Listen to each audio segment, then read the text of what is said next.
জাতীয় সংসদের speaker major অবসরপ্রাপ্ত হাফিজ উদ্দিন আহমদ বলেছেন, ওয়াকআউট সংসদের একটি প্রচলিত রীতি। বিরোধী দল তার অধিকার থেকে এটি করতেই পারে, তবে প্রথম অধিবেশনের দিন এমনটি না করলেও হতো।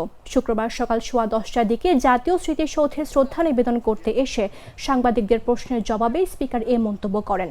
তিনি এ সময় বলেন, বিগত সংসদ নির্বাচনের মাধ্যমে গণতন্ত্র প্রতিষ্ঠার যে সুযোগ পাওয়া গেছে তার সর্বাত্মক ব্যবহার করা হবে। সংসদের স্লোগান নিয়ে তিনি বলেন, সংসদের স্লোগান দেওয়া ঠিক না, এটা রেওয়াজের বাইরে।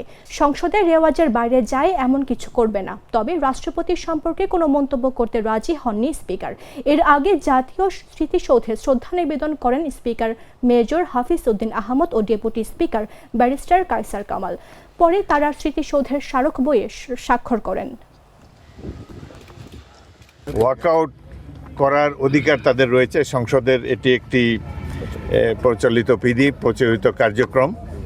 তারা তাদের দৃষ্টিকোণ থেকে করেছে। না করলে ভালো হতো, প্রথম দিনে ওয়াকআউটটা না করলেই ভালো হতো।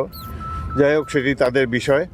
সংসদে সরকার এবং বিরোধী দল উভয়ের সহযোগিতার মাধ্যমে, উভয়ের ঐক্যবদ্ধ প্রচেষ্টার মাধ্যমে সংসদ তার অভীষ্ট লক্ষ্যে পৌঁছতে পারে।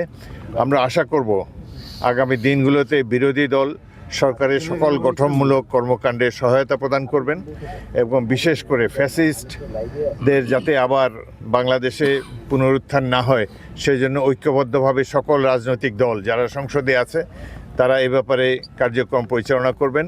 আমরা একটি ঐক্যবদ্ধ জাতি দেখতে চাই, ঐক্যবদ্ধ সংসদ দেখতে চাই এবং আশা করি এই ঐক্য স্থাপন করার জন্য আমরা সক্ষম হব। রঙের বেশে ঘরে বাহিরে সাজানো বলকে রেইনবো রেইনবো রেইনবো পেইন্টস রে সাশ্রয়ী দামে দেয়াল রাঙায় রেইনবো সবার রং সবার ঘরে ঘরে rainbow Rainbow Paints, the color of joy.